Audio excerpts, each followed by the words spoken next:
Hello everyone, welcome back to Story Studios, and this is part 3 of my 3-part video series on how to begin LEGO MOC building. And if you haven't checked out part 1 and part 2, you should definitely check that out on my channel. Part 1 I go over brick supply, because you can't really build MOCs if you don't have LEGO bricks, you know? So how to get those for cheap, other cost-efficient manners in order to start MOC building without necessarily having to spend a lot of money. Part 2 is about inspiration and building techniques on how to improve your MOC building skills, because it is a little difficult going from building just LEGO sets to trying to make your own creation, but it's not impossible, so check out that video for some tips on that. And finally we come to part 3. This is the third part that I think that every beginner MOC builder needs to do in order to get into MOC building, and this is just space and time.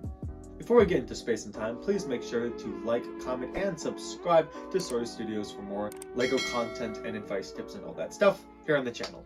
Let's get into it. Let's first talk about space. There's a couple variables when it comes to space when building LEGO MOCs, as I said in some of my previous videos, that it is better to start out small. So hopefully when it comes to space, you don't need a huge ping pong table like SolidWorks Studios, because you're probably not building MOCs to that scale yet. However, I have found that even if you're building a small-ish MOC, even if it's on a 16 by 16 plate, such as this guy, I still like a table that is fairly sized. Now I'll put a link in the description to this specific table. This is a card table. You can actually get this on Amazon. I think this is only like 25 bucks for this table. It's pretty nice. It has a pretty soft surface. It's not super hard, which some people like hard surfaces when building with LEGO. I like a little leeway. That's just me personally. Yeah, even if I'm building MOCs that are this caliber, I still want a wide enough table to be able to build on, and the reason being is because even though I have drawers over here and cabinets, and let me tell you,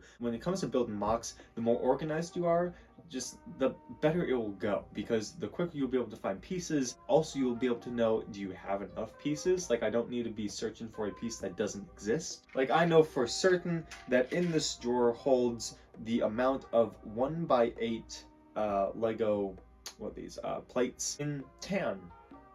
So there we go. If I run out, I don't have to keep looking through a bin of LEGO thinking that I might have more, or wondering if I have more. I just know this is how many I have, and that's what I have to work with. So making sure that you have some type of organization, whether that's in drawers, and I can also link descriptions to where I get these drawers in the description as well. I get these at Lowe's. They're really handy. They're pretty much just made for the garage, where you put nuts and bolts in, except you just use them for LEGO. Or you can use just regular pick-a-brick cups to store LEGO brick if you have a lot of them that might not fit in these drawers. But regardless, you're going to want to organize your LEGO somewhat. And if you do get these drawers, I do have a video on how to organize LEGO. You should go check that out. But let's say I'm building a little mini LEGO MOC from Geonosis. I know for a fact that I probably will not need bright blue bricks for this MOC.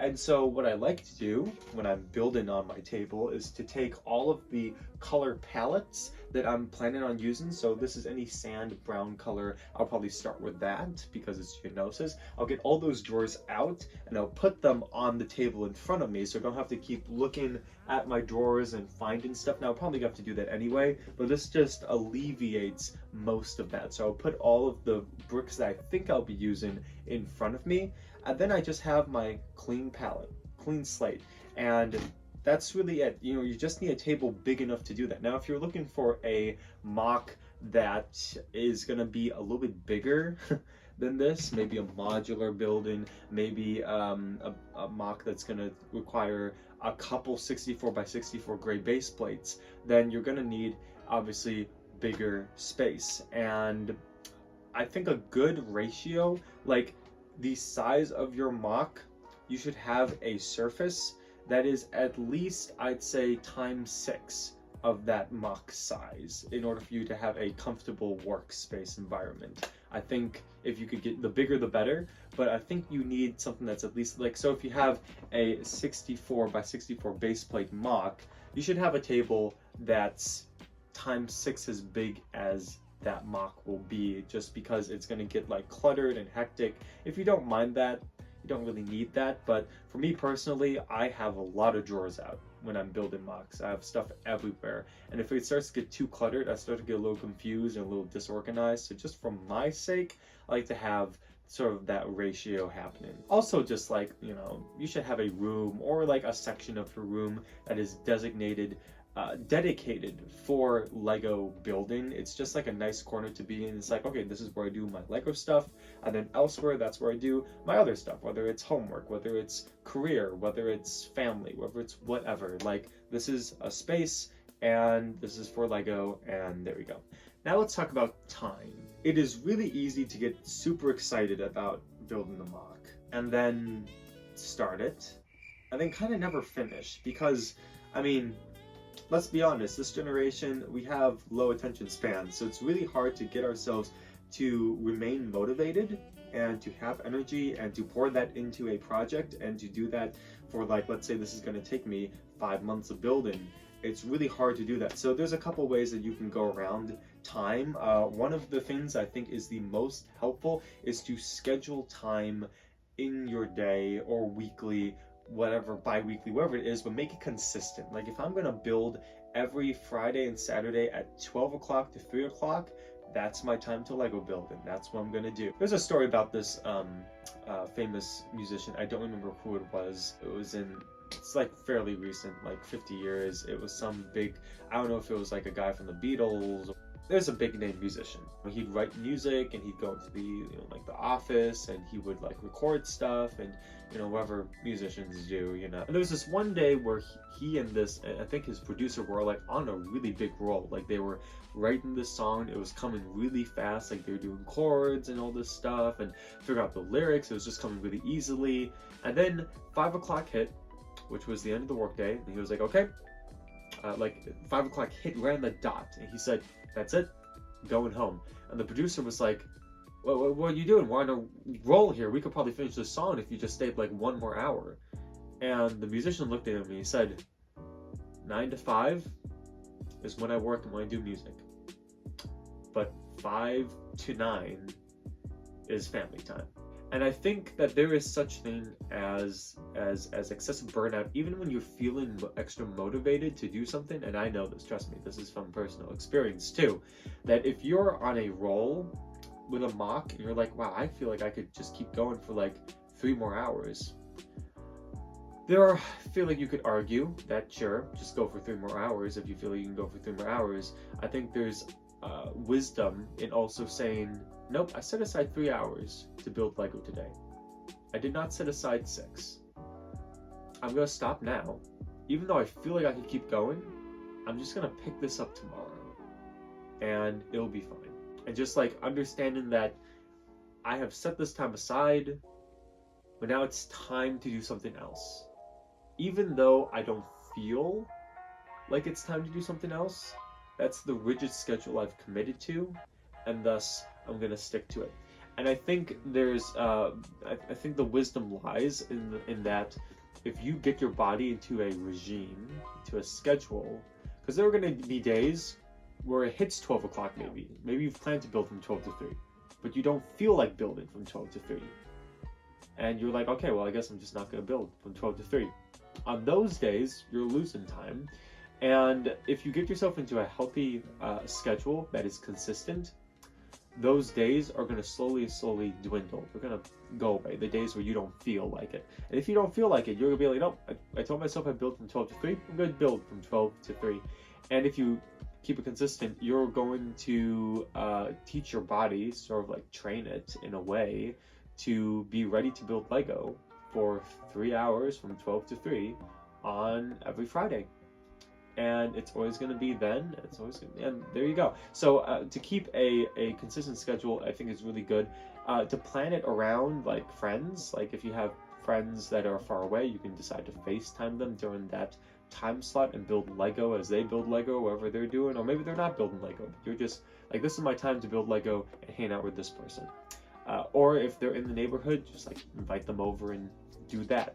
You should also create what we call SMART goals. SMART goals is an acronym, SMART being specific, measurable, attainable, realistic, and timely. Each of these are going to help you follow through with a bigger MOC build. And I'm really thinking like with a 16 by 16 MOC, you will probably finish it in 3 hours, in one day. But if you want to build a bigger project that you know is going to take multiple days, multiple weeks, multiple months, then you need to start making goals for yourself to accomplish, or else, you do run the risk of just burning out and giving up on the project. So be specific. I do this with my mock builds. I say, all right, specifically, I'm going to finish this section of rock wall.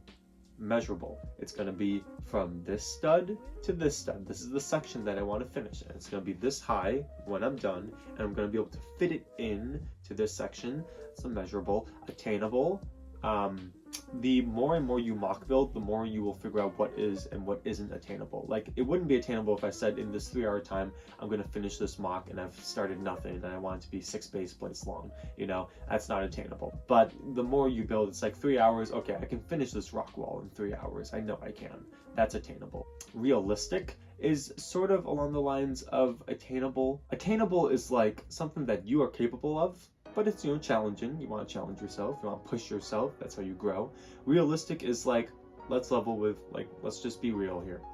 Is this something that I'm going to do, that I'm willing to try for? Is this something that I actually can finish? Very similar, but, slight nuance there. And then timely is how long. So as I said, 3 hours. So my SMART goal for this is that I'm going to finish this specific rock wall right here, this section that I've measured out, within 3 hours. And boom, there we go. Do I have the bricks for it? Do I have the resources? Can I do it? Yes, I can. There we go, SMART goal. So making these smaller goals to lead up to the bigger goal is very useful when it comes to time as well.